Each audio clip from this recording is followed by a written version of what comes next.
उड़ान सपनों की। Now, putting everything together to understand how a bulb glow. मतलब कह रहा है कि अभी तक हम लोगों ने जितनी भी चीज़ें पढ़ी उन सारे चीज़ों को अब एक साथ रखते हैं और ये बात देखते हैं कि कैसे एक बल्ब ग्लो करता है। तो अभी तक हम लोगों ने जो पढ़ा था वो था electric circuit, electric current, battery, ammeter, voltmeter, electric potential. तो इन सारे इक्विपमेंट्स को हम लोग एक साथ रखते हैं और देखते हैं कैसे एक बल्ब जो है ग्लो करता है।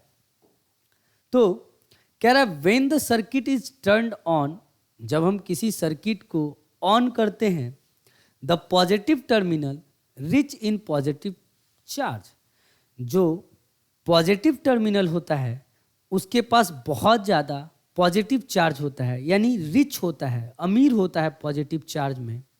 और जो निगेटिव टर्मिनल होता है उसके पास डिफिशियंसी ऑफ पॉजिटिव चार्ज होता है। इट मीन्स कि उसके पास जो पॉजिटिव चार्ज होता है उसकी कमी होती है। Of the battery which is at high potential pushes positive charge into the bulb through conducting wire. At the same time, negative terminal deficiency of positive charge of the battery which is at low potential pull the positive charge from the bulb because of its polarity through the connecting wire. कह रहा है कि battery का जो है positive charge जो है वो पुश करता है, जिसके पास excessive amount of positive charge है, यानी रिच इन पॉजिटिव चार्ज है। और जो निगेटिव टर्मिनल है जिसके पास डिफिशियंसी ऑफ पॉजिटिव चार्ज है वो पुल करता है पॉजिटिव चार्ज को। और ड्यू टू पोलैरिटी, यानी एक पॉजिटिव और एक निगेटिव की वजह से चार्ज का जो है वो फ्लो होना शुरू हो जाता है। This act of pushing charge through positive terminal and at the same time withdrawing the same amount of charge through negative terminal is known as completing the circuit। यानी एक टाइम पे पॉजिटिव चार्ज को push करना और उसी time पे negative charge को पुल करना, और यही जो प्रोसेस है ये सर्किट को कंप्लीट करता है और इस वजह से बल्ब जो है हमारा ग्लो करने लगता है। As the circuit become complete the bulb start glow. और जैसे ही हमारा सर्किट कंप्लीट होता है तो बल्ब जो है ग्लो करना शुरू कर देता है। The bulb will not glow if the circuit is not complete. कह रहा है कि बल्ब जो है वो ग्लो नहीं करेगा अगर सर्किट कंप्लीट नहीं होगा। इसका मतलब ये है कि अगर सर्किट कहीं भी ब्रेक होगा या सर्किट ओपन होगा तो बल्ब ग्लो नहीं करेगा। It mean that we can not make a bulb glow by connecting it only high potential और लो पोटेंशियल टर्मिनल। इसका मतलब ये है कि किसी बल्ब को अगर सिर्फ हम हाई पोटेंशियल पे कनेक्ट करके रखें और लो पोटेंशियल पे कनेक्ट करके रखें, या हाई और लो पोटेंशियल पे सिर्फ कनेक्ट करके रखें, तो बल्ब ग्लो नहीं करेगा। We have to create a potential difference by connecting the battery। और मुझे जो है पोटेंशियल डिफरेंस क्रिएट करना पड़ेगा और वो पोटेंशियल डिफरेंस जो है बैटरी के द्वारा क्रिएट किया जाएगा। जैसे हम लोग एग्जांपल देखते हैं कि ये हमारा कनेक्टिंग वायर है, ये हमारा कुछ बैटरी है और ये हमारा बल्ब है। तो जैसे ही हम बैटरी को इस वायर से कनेक्ट करेंगे तो ये जो पॉजिटिव है, इस यहाँ पे पॉजिटिव चार्ज बहुत ज़्यादा है और यहाँ पे इस माइनस के पास डिफिशियंसी है पॉजिटिव चार्ज का, यानी यहाँ पे पॉजिटिव चार्ज की कमी है। और इस पॉजिटिव और निगेटिव चार्ज के बीच जो एक में रिच है और एक में कमी है, इसके वजह से एक चार्ज पुश करेगा और दूसरा जो है वो सेम टाइम पे पुल करेगा। और इस तरीके से ये सर्किट कंप्लीट होगा और बल्ब हमारा ग्लो कर जाएगा। नेक्स्ट पॉइंट और very very important point, that is ohm's law. Ohm's जो है एक साइंटिस्ट का नाम है और उन्होंने इलेक्ट्रिक पोटेंशियल और इलेक्ट्रिक करंट इन दोनों के बीच में एक रिलेशन बताया। और ये जो रिलेशन है वो कहता है कि अगर टेम्परेचर कांस्टेंट है, यानी एट कांस्टेंट टेम्परेचर, कहता है electric potential is directly proportional to electric current, यानी इलेक्ट्रिक पोटेंशियल जो है वो सीधा का सीधा डिपेंड करता है इलेक्ट्रिक करंट पे। तो हम लोग इसको देखते हैं। We have to create a potential difference across a conductor by connecting it to battery if current is to flow through the conductor. हमें पोटेंशियल डिफरेंस क्रिएट करना पड़ेगा अगर हम चाहते हैं कि किसी कंडक्टर में इलेक्ट्रिक करंट फ्लो करे। The amount of current passing through the conductor depends upon the potential difference, यानी कितना करंट फ्लो करेगा ये बात डिपेंड करेगा कि कितना पोटेंशियल डिफरेंस है। इफ पोटेंशियल डिफरेंस बहुत ज़्यादा होगा तो करंट बहुत ज़्यादा फ्लो करेगा, अगर पोटेंशियल डिफरेंस कम होगा तो करंट भी कम फ्लो करेगा। और इसी चीज़ को हम लोग बोलते हैं ओम्स लॉ। और ओम्स जो साइंटिस्ट थे यही बात बताएं। It state that current flowing through a conductor और a wire is directly proportional to potential difference across the conductor provided the temperature remains the constant. यानी कह रहा है कि किसी कंडक्टर में जितना करंट फ्लो करेगा वो डायरेक्टली प्रोपोर्शनल होगा पोटेंशियल डिफरेंस के, प्रोवाइडेड कि उस वक्त हमारा टेम्परेचर जो है वो कांस्टेंट रहना चाहिए।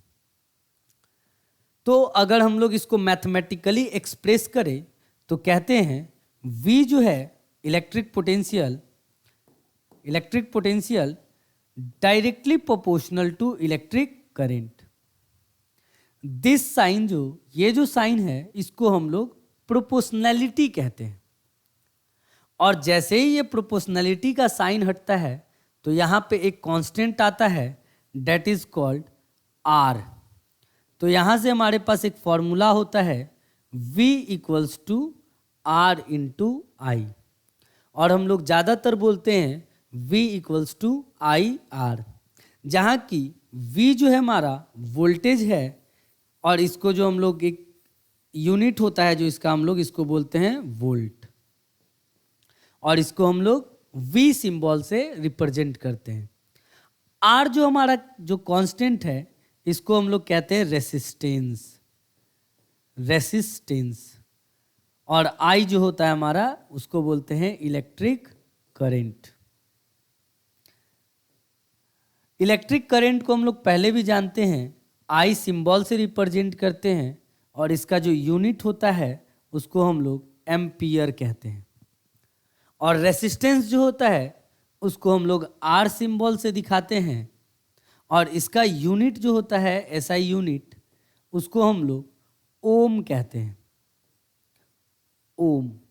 और ओम जो सिंबल होता है कुछ हमारा इस तरीके से होता है।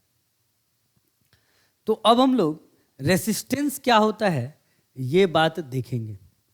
तो रेसिस्टेंस से पहले हम लोग एक एक्टिविटी देखते हैं जिस एक्टिविटी से हमें ये पता चलेगा कि रेसिस्टेंस होता क्या है और ओम्स लॉ को हम एक्सपेरिमेंटली कैसे प्रूव कर सकते हैं।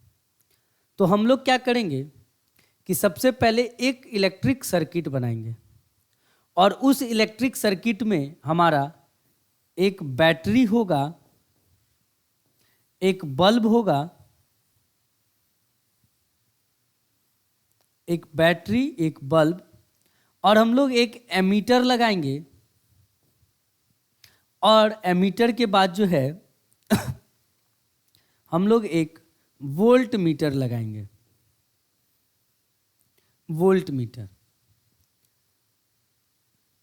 सबसे पहले क्या कि हम लोग यहाँ पे एक बैटरी लिए और इस एमीटर का काम क्या है कि जैसे ही इसमें करंट फ्लो करेगा तो एमीटर एक रीडिंग बताएगा कि करंट कितना फ्लो कर रहा है। और ये जो वोल्ट मीटर है, ये वोल्ट मीटर हमें पोटेंशियल डिफरेंस बताएगा। तो हम लोग एक चार्ट बनाएंगे जहां पे कि एक साइड हम लोग वोल्ट लिखेंगे और एक साइड हम लोग करंट लिखेंगे। तो सबसे पहले अगर हम लोग एक बैटरी लगाएंगे और हमारा जो करंट का रीडिंग होगा, सपोज कि हमने जो बैटरी लगाया था वो 1.5 एम्पियर का लगाया था, जो बैटरी से करंट फ्लो हुआ वो हमें यहाँ पे 1.5 एम्पियर मिला, 1.5 एम्पियर मिला। और इस बैटरी के वजह से जो पोटेंशियल डिफरेंस आया वो मुझे यहाँ पे 3 एम्पियर मिला, 3 वोल्ट मिला, सॉरी 3 वोल्ट मिला। नेक्स्ट हम लोग क्या करेंगे कि एक और बैटरी हम लोग यहाँ पे ऐड करेंगे। तो जैसे ही हम लोग एक और बैटरी यहाँ पे ऐड करेंगे तो अब जो करंट जो होगा, करंट का रीडिंग बढ़ जाएगा, यानी ये एम्पियर का रीडिंग बढ़ जाएगा। तो जैसे ही करंट का रीडिंग बढ़ेगा तो करंट अब हो जाएगा 3 एम्पियर। और एट द सेम टाइम ये जो वोल्ट मीटर है इसका भी हम लोग रीडिंग को नोट करेंगे। तो इसका रीडिंग भी जो होगा वो हो जाएगा 6 वोल्ट। फिर हम लोग बैटरी को एक और बैटरी कनेक्ट करेंगे और जैसे ही एक बैटरी और कनेक्ट करेंगे तो देखेंगे कि इस एम्पियर का रीडिंग फिर से बढ़ जाएगा, यानी करंट अब ज़्यादा फ्लो करने लगेगा। तो अब जो करंट फ्लो करेगा वो 4.5 एम्पियर होगा और हमें जो पोटेंशियल मिलेगा वो 9 वोल्ट होगा। फिर से हम लोग एक और बैटरी लगाएंगे और फिर से एमीटर का रीडिंग को नोटिस करेंगे और वोल्ट मीटर के रीडिंग को नोटिस करेंगे। तो अब जो हमारा करंट होगा वो 6 एम्पियर होगा और जो वोल्ट होगा, इलेक्ट्रिक पोटेंशियल जो आएगा वो 12 वोल्ट होगा। और इन सारे केसेस में हम लोग देखेंगे कि जब ओम्स लॉ हमारा कहा V equals to I R, V equals to I R, तो अगर मैं R इक्वल्स टू लिखूं तो हमारा होगा V upon I, V upon I. तो अगर मैं प्रत्येक केस में देखूं तो हमारा जो रेसिस्टेंस है वो कांस्टेंट रहेगा, यानी कि अगर मैं रेसिस्टेंस एक बैटरी के साथ देखूं तब भी मेरा 2 ओम का होगा, अगर 2 बैटरी के साथ देखूं तब भी 2 ओम रहेगा, 3 बैटरी के साथ देखूं तब भी 2 ओम रहेगा और 4 बैटरी के साथ देखूं तब भी 2 ओम ही रहेगा। तो इस बात से हम लोग कह सकते हैं कि ओम्स लॉ में जो कांस्टेंट हमारा रेसिस्टेंस है वो हमेशा हर पॉइंट पे फिक्स होगा, यानी अगर मैं करंट की वैल्यू कितनी भी बढ़ाते जाऊं तो पोटेंशियल का वैल्यू जो है सेम उसी प्रोपोर्शन में बढ़ेगा। और जो हमारा रेसिस्टेंस है वो एक प्रोपोर्शनलिटी कांस्टेंट है और वो हर करंट के लिए हमारा कांस्टेंट सेम रहेगा। अब एक graphical representation of Ohm's law. तो जो सेम हमने डायग्राम पीछे केस में देखा है उसी को हम लोग चाहें तो ग्राफिकली रिप्रेजेंट कर सकते हैं। वो कैसे? तो हम लोग क्या करेंगे, 2 एक्सिस लेंगे,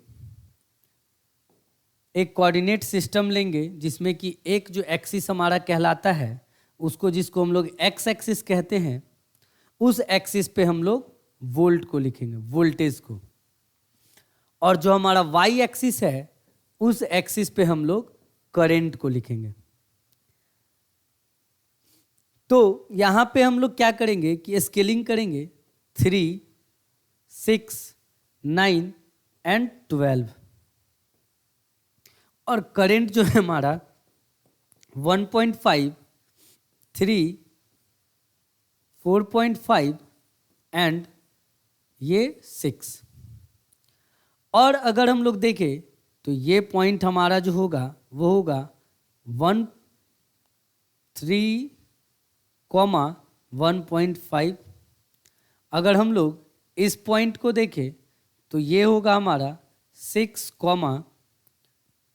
3, और अगर हम लोग इस पॉइंट को देखें तो ये होगा 9, 4.5।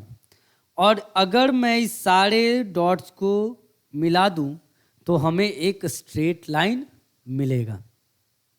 तो हमेशा जो ओम्स लॉ होता है उसका जो ग्राफ होता है एक स्ट्रेट लाइन होता है। इसको हम लोग एक और अलग तरीके से देख सकते हैं इसके कर्व को। जैसे हम लोग एक इक्वेशन पढ़ते हैं स्ट्रेट लाइन का equation, y = mx + c, y = mx + c, जो कि हम लोग कोऑर्डिनेट ज्योमेट्री में पढ़ते हैं।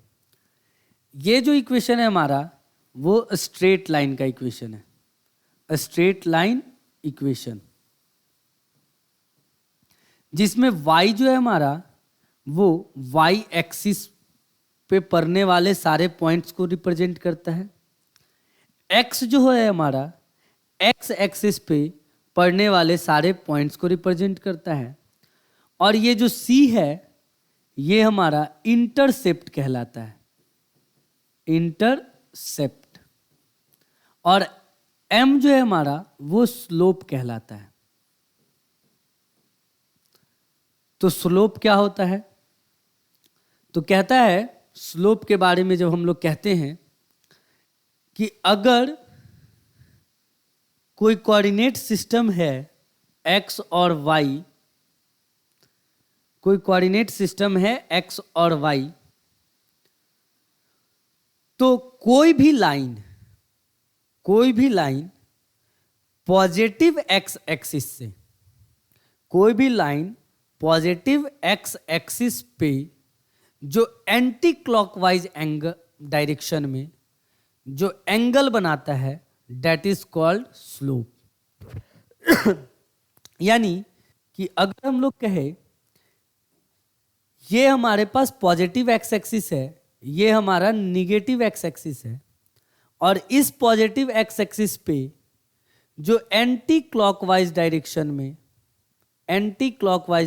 में जो एंगल फॉर्म करता है इसी को हम लोग कहते हैं स्लोप।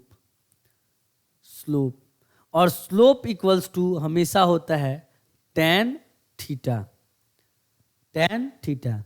और इस स्लोप को हम लोग m सिंबल से भी रिप्रेजेंट करते हैं, इस स्लोप को हम लोग m से भी रिप्रेजेंट करते हैं।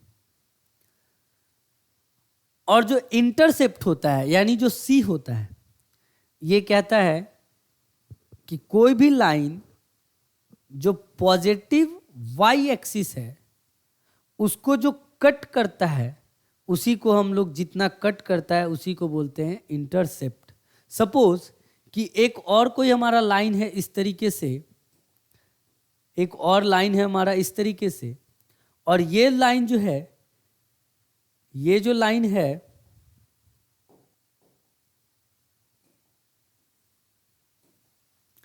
ये लाइन जो है इस पॉइंट को कट किया, और इतना ही पार्ट जो है हमारा कहलाता है इंटरसेप्ट, और ये जो पार्ट है इसको कहते हैं हम लोग इंटरसेप्ट। तो अगर हम लोग इस सेम स्ट्रेट लाइन के इक्वेशन को अगर ओम्स लॉ के इक्वेशन से कंपेयर करें तो हम लोग कह सकते हैं कि V = IR, ये हमारा ओम्स लॉ का इक्वेशन होता है।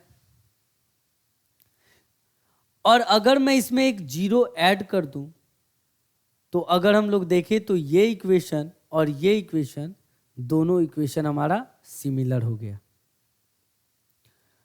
और अगर मैं इस V को y एक्सिस पे रिप्रेजेंट करूं और इस I को हम लोग x एक्सिस पे रिप्रेजेंट करूं, तो ये R जो होगा ये बिल्कुल हमारा स्लोप की तरह काम कर रहा होगा। तो अगर ये किसी ओम्स लॉ का ग्राफिकल रिप्रेजेंटेशन जिसे स्ट्रेट लाइन से दिखाया हुआ है, तो ये जो एंगल है, ये जो एंगल बनेगा ये हमारा रेसिस्टेंस बताएगा, और ये जो है हमारा रेसिस्टेंस बताएगा, यानी रेसिस्टेंस इक्वल्स टू हो जाएगा यहाँ पे स्लोप, ये बताएगा इक्वेशन का। नेक्स्ट है what is resistance of a conductor. अब यहाँ पे कह रहा है कि किसी कंडक्टर में रेसिस्टेंस क्या होता है, यानी कंडक्टर का रेसिस्टेंस क्या होता है। तो कह रहा है कि it is the fundamental property of substance because of which they obstruct the flow of charge through them. कह रहा है कि किसी भी सब्सटेंस का रेसिस्टेंस जो है फंडामेंटल प्रॉपर्टी होता है, और उस प्रॉपर्टी के वजह से वो फ्लो ऑफ चार्ज को रोकता है, ऑब्स्ट्रक्ट करता है। यानी कह सकते हैं हम लोग कि अगर कोई ऐसा मटेरियल है जो चार्ज को फ्लो करने में रोक दे, यानी फ्री इलेक्ट्रॉन के फ्लो को रोके, उसको हम लोग कहेंगे रेसिस्टेंस। तो ऐसा मटेरियल जैसे हम लोग इंसुलेटर की बात करें तो वो फ्री इलेक्ट्रॉन तो उसमें होता ही नहीं है एट रूम टेम्परेचर, बट और भी अगर हम किसी मटेरियल की बात करें तो किसी मटेरियल में रेसिस्टेंस ज़्यादा होता है, किसी मटेरियल का रेसिस्टेंस कम होता है। इसका मतलब जिस मटेरियल का रेसिस्टेंस ज़्यादा है उसमें फ्री इलेक्ट्रॉन के मूवमेंट को कम होगा, और जिस मटेरियल का रेसिस्टेंस कम है उसमें फ्री इलेक्ट्रॉन का मूवमेंट ज़्यादा होगा। रेसिस्टेंस का जो एसआई यूनिट है उसको हम लोग ओम कहते हैं, और ओम को इस सिंबल से हम लोग रिप्रेजेंट करते हैं। Conductor have very low resistance while insulator have high resistance. Conductor के पास बहुत कम रेसिस्टेंस होता है और इंसुलेटर के पास बहुत ज़्यादा हाई रेसिस्टेंस होता है। यानी कोई भी अगर इंसुलेटर है उसमें कोई भी इलेक्ट्रॉन या चार्ज फ्लो कर ही नहीं सकता। मटेरियल विथ जीरो और नेग्लिजिबल रेसिस्टेंस, वैसा मटेरियल जिसके पास नेग्लिजिबल यानी एक कोई भी ऑब्स्ट्रक्शन नहीं हो फ्री इलेक्ट्रॉन के फ्लो का, उसको हम लोग सुपर कंडक्टर कहते हैं। और रेसिस्टेंस अगर हम लोग देखें तो जो मार्केट में हम लोग को रेसिस्टेंस मिलता है वो कुछ इस टाइप का होता है।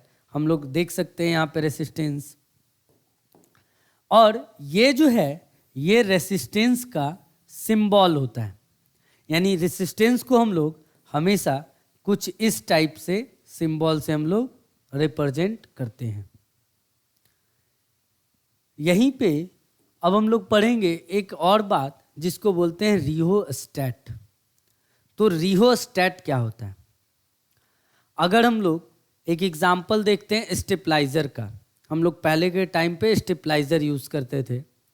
तो वो स्टेपलाइजर क्या करता था कि अगर कभी करंट बहुत ज़्यादा होता था तो वो वोल्टेज को कम कर देता था।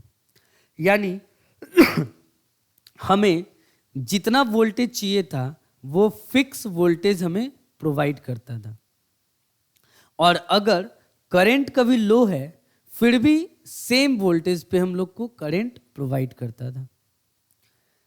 तो होता क्या है कि एक रिहोस्टैट होता है, इसको हम लोग वेरिएबल रेसिस्टेंस भी कहते हैं। Variable resistance, variable resistance.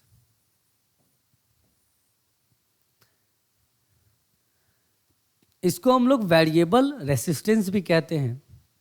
तो ये कहता है क्या, रिहोस्टैट, रिहोस्टैट एक ऐसा डिवाइस है जो कि करंट के फ्लो को रेगुलेट करता है।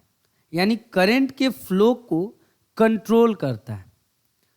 यानी रिहोस्टैट एक ऐसा डिवाइस है जो करंट के फ्लो को रेगुलेट करता हो। यानी अगर कभी करंट ज़्यादा हो तो रेसिस्टेंस कम हो जाता है, और अगर कभी करंट कम हो तो रेसिस्टेंस ज़्यादा हो जाता है।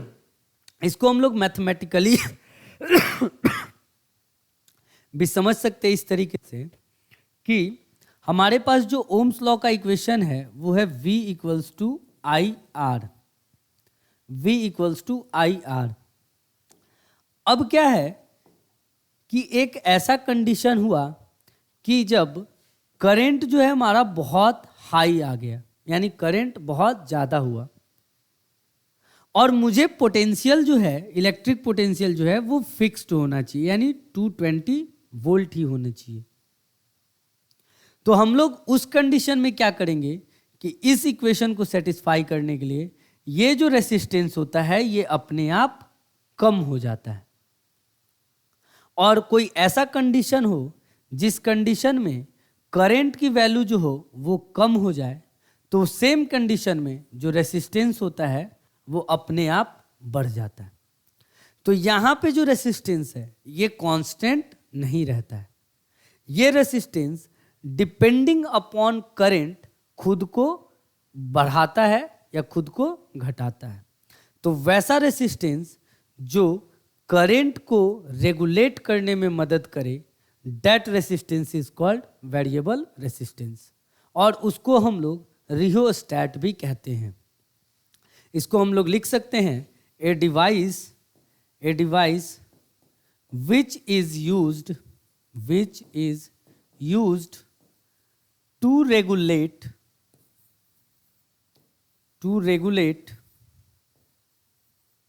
Electric current. एक ऐसा डिवाइस जो इलेक्ट्रिक करंट को रेगुलेट करने में मदद करे। नेक्स्ट है factor affecting the resistance of a wire और कंडक्टर। कह रहा है कि रेसिस्टेंस जो है वो एक मटेरियल का प्रॉपर्टीज है। यानी कोई ऐसा मटेरियल, कोई ऐसा कंडक्टर जिसमें अगर बहुत ज़्यादा रेसिस्टेंस है तो उसमें जो फ्री इलेक्ट्रॉन है उसके मूवमेंट कम होंगे, यानी उसमें इलेक्ट्रिक करंट जो है वो कम फ्लो करेगा। और कोई ऐसा मटेरियल जिसका रेसिस्टेंस कम है तो उसमें फ्री इलेक्ट्रॉन बहुत इजीली मूव कर जाएगा। तो कह रहा है कि किसी भी कंडक्टर का, किसी भी वायर का जो रेसिस्टेंस है वो किन किन बातों पे डिपेंड करता है। यानी किसी वायर में, किसी कंडक्टर में जो रेसिस्टेंस है वो किस किस बातों पे डिपेंड करता है। तो यहाँ पे हम लोग कहते हैं किसी वायर में या किसी कंडक्टर में जो रेसिस्टेंस है वो 3 बात पे डिपेंड करता है। फर्स्ट, रेसिस्टेंस जो होता है वो डायरेक्टली प्रोपोर्शनल होता है लेंथ के। रेसिस्टेंस जो होता है वो डायरेक्टली प्रोपोर्शनल होता है लेंथ के। यानी जितना लंबा हमारा कंडक्टर होगा, जितना लंबा हमारा वायर होगा, उतना ही ज़्यादा उस वायर का रेसिस्टेंस होगा। दूसरा बात जो है, रेसिस्टेंस जो है वो इनवर्सली प्रोपोर्शनल होता है एरिया के।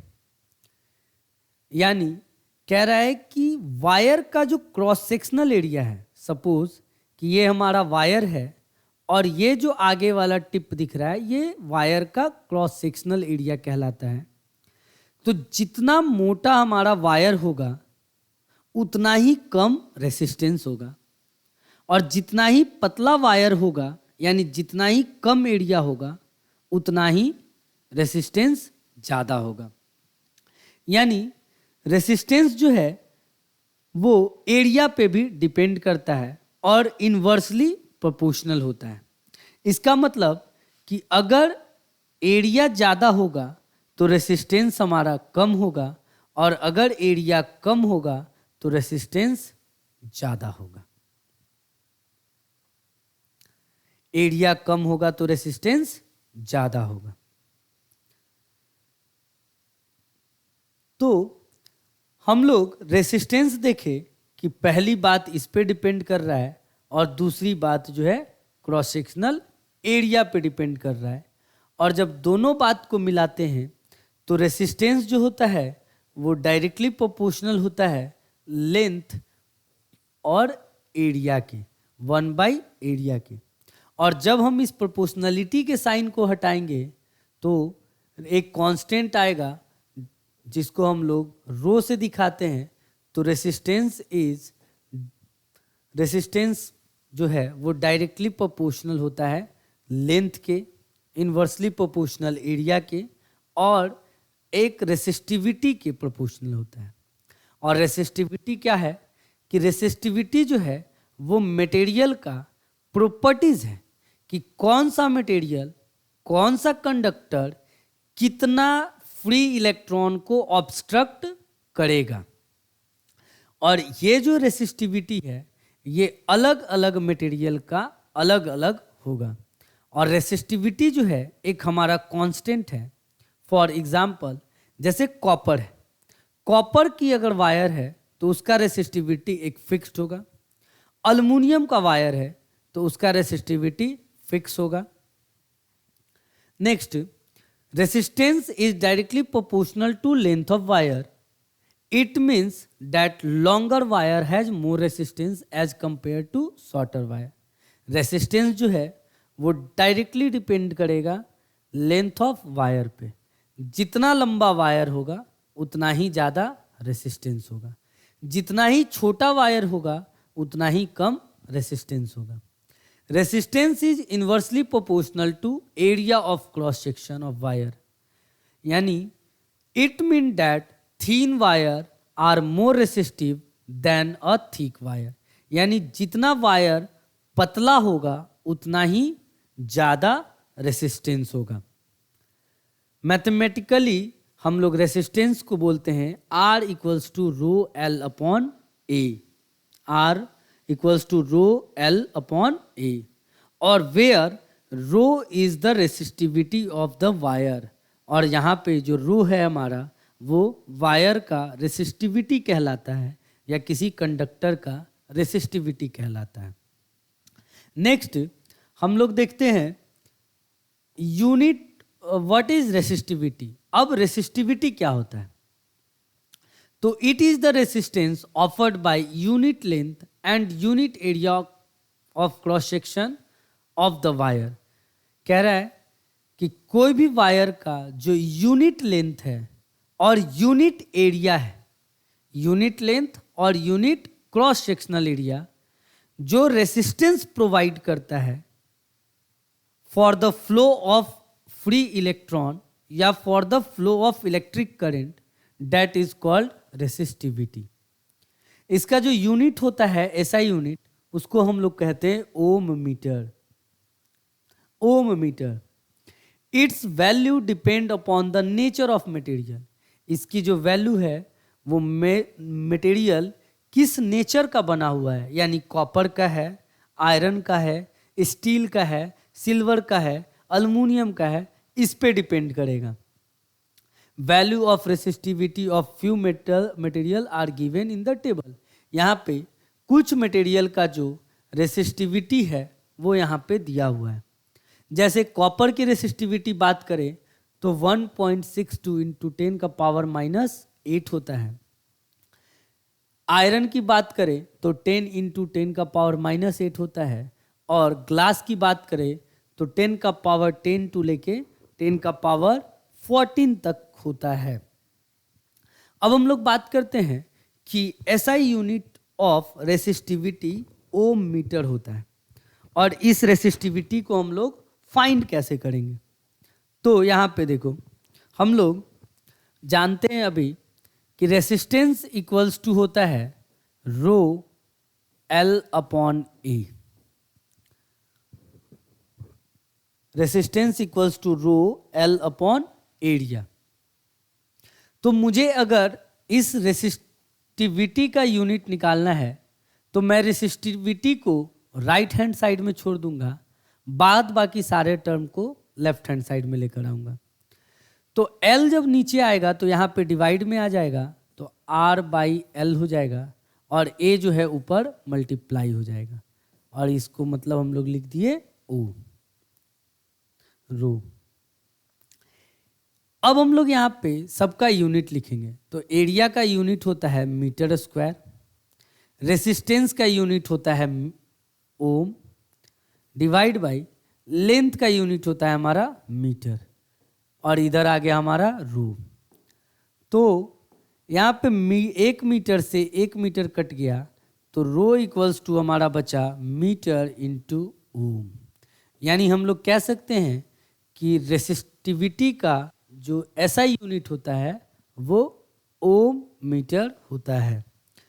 नेक्स्ट जो पार्ट है हमारा वो हम लोग कॉम्बिनेशन ऑफ रेसिस्टर, यानी एक रेसिस्टर का हम लोग देखें कि अगर किसी वायर में जो रेसिस्टर होगा करंट फ्लो करने के बाद रेसिस्टेंस, वो ओम कहते हैं, और कैसे हम लोग V इक्वल्स टू IR के फॉर्मूले से किसी वायर में कितना रेसिस्टेंस है वो फाइंड आउट कर सकते हैं।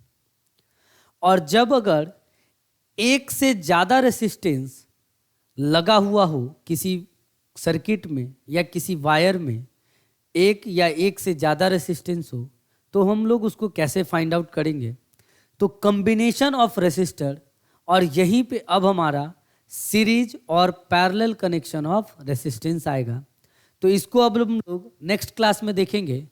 तो आज की क्लास के लिए हम लोग इतना ही, और मिलते हैं अगले क्लास में। तब तक के लिए थैंक यू एंड धन्यवाद। और अब हम लोग नेक्स्ट क्लास में आगे की पढ़ाई करेंगे।